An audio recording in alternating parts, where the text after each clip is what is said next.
स्वदेश तथा विदेशमा रहे बसेका प्यारा नेपाली दाजुभाइ तथा दिदीबहिनीहरू, नेपाल राष्ट्रका निर्माता, नेपाली समाजका समन्वयकर्ता एवं एकताको धरोहर श्री 5 बडा महाराजा धीराज पृथ्वी नारायण शाह आम नेपालीका निम्ति श्रद्धा तथा सदा स्मृतिका व्यक्तित्व भइबक्सिन्छ। मौसुफको 304औं जन्म जयन्ती तथा राष्ट्रिय एकता दिवसका उपलक्ष्यमा हामी उहाँलाई नमन गर्दै श्रद्धा सुमन अर्पण गर्दछौँ। जस्तोसुकै शक्तिसँग पनि सङ्घर्ष गरेर राष्ट्र एकीकरणमा सबै जात, सबै धर्म र सबै क्षेत्रका नेपालीको सक्रिय, सबल र सफल नेतृत्व गरेको शाहवंशीय राज संस्थाको इतिहास सबैका सामु छर्लङ्ग छ। नेपाली जनताको खुसी र समृद्धिलाई नै आफ्नो रुचि ठान्ने शाहवंशीय परम्परा रहँदै आएको छ। बडा महाराज धीराजको मार्ग निर्देशनको परिधिमा रही हामीले नेपाली जनको एकता र वृद्धिमा जोड दिँदै आएका थियौँ र छौँ। तर कालान्तरमा कतैबाट उत्पन्न अवाञ्छित भ्रमको चपेटामा देश पर्यो। झन्डै 2 दशक अघि शान्ति ल्याउँछौँ र आर्थिक प्रगतितर्फ देशलाई लैजान्छौँ र स्थायित्व दिन्छौँ भनेर सत्तामा पुगेका दलहरूको चाहना अनुसार हामीले श्री पेच र राजदण्ड, जनताको नासो, जनताकै सुरक्षित संरक्षणमा बुझाइ सहयोगी नियतका साथ राजकाजबाट बाहिरै रहेको सर्वविदितै छ। यो दायित्वबाट पलायन वा निषेधित राजनीतिका निम्ति कमजोरीको अनुमोदन थिएन, न त यो भावना आम जनतामा नै थियो। नारायणहिटी राजदरबारबाट हामी बाहिरिएको करिब 2 दशक बित्दा पनि देशले सामना गरिरहनु परेको सङ्कटले हामीलाई चिन्तित तुल्याएको छ। हिजो देश नबनेकोमा चिन्ता थियो, आज देश नै नबच्ने हो कि भन्ने निराशा पैदा भएको छ। बडा महाराज धीराजबाट 22 वर्षको युवा अवस्थामै सुरु गरिबक्सेको एकीकरणको सफलता पछि आधुनिक नेपाललाई 4 वर्ण 36 जातको साझा फुलबारीको रूपमा चित्रण गरिबक्सेको थियो। यो मुलुक राजाको मात्र होइन, जनता र राजाको समान स्वामित्वको देश हो भन्ने सन्देश पनि दिइबक्सेको थियो। भाषण अनि जादु वा चमत्कारले यो देश बनेको होइन र बन्दैन पनि। सबै जात, धर्म र क्षेत्रका नेपालीको साझा प्रतिनिधिका रूपमा काम गरेको राज संस्था जनताले सुम्पेको जिम्मेवारीबाट विमुख हुनै सक्दैन।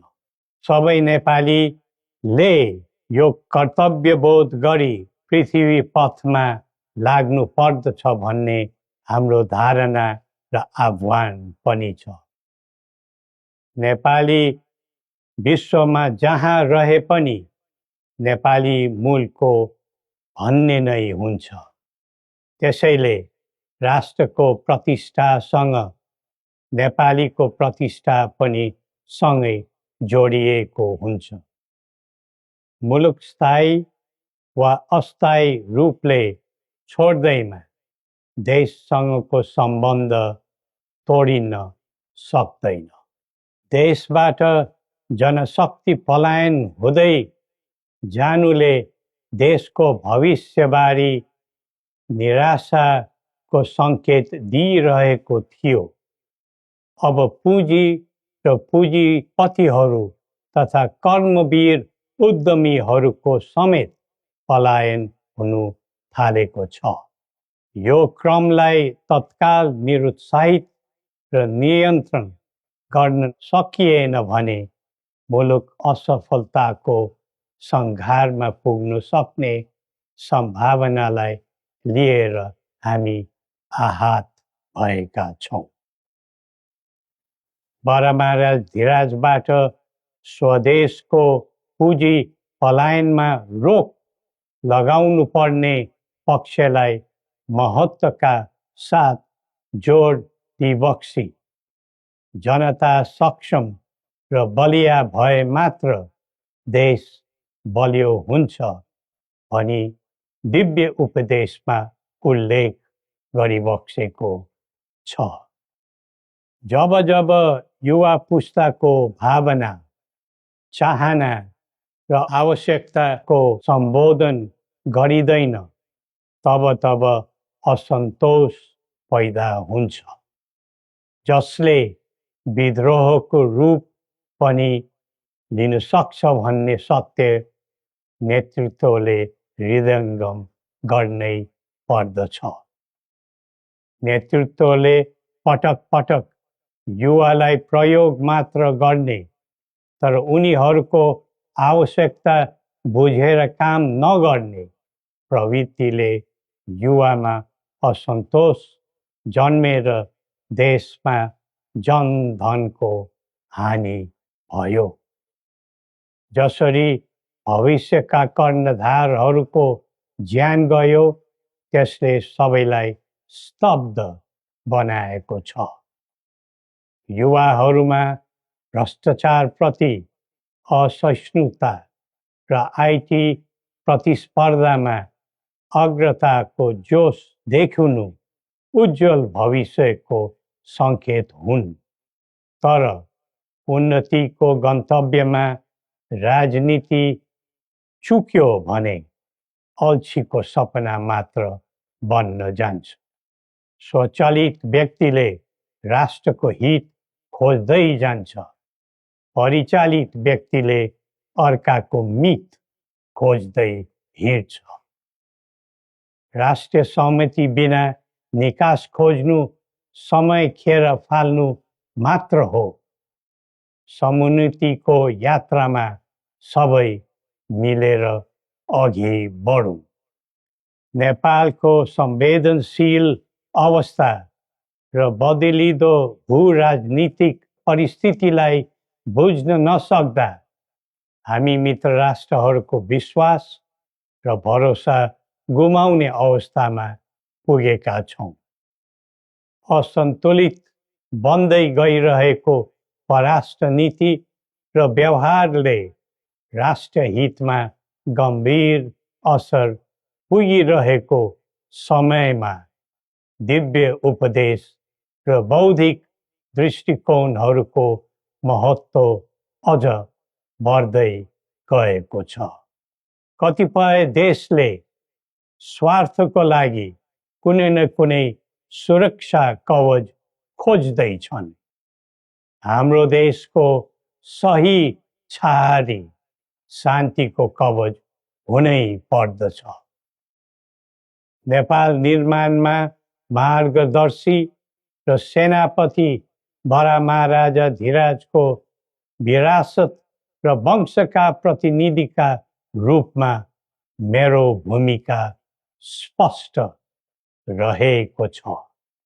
पृथ्वी पथले वकालत गरेको राष्ट्रिय स्वतन्त्रता सबै तहका भ्रष्टाचारलाई दण्डनीय अपराध मान्ने र कसैप्रति घाह नराख्ने शान्ति क्षेत्र नेपाल नै हाम्रा अभिष्ट र माग चित्र हुन्। जनताको चाहनाबाट कझै निर्धारित हुनुपर्ने परिकल्पना पृथ्वी पथका मौलिक आकांक्षा हुन्। अन्तमा जनता र राजाले एकीकरण गरेर निर्माण गरेको नेपाल राष्ट्रको समग्र हितलाई आत्मसात गर्दै सबल राष्ट्र बनाउने महान कार्यमा सबैलाई जुटौँ र नेपाललाई फेरि उठाउँ। श्री गोरखनाथले हामी सबैलाई सत् बुद्धि दिउन्। जय नेपाल।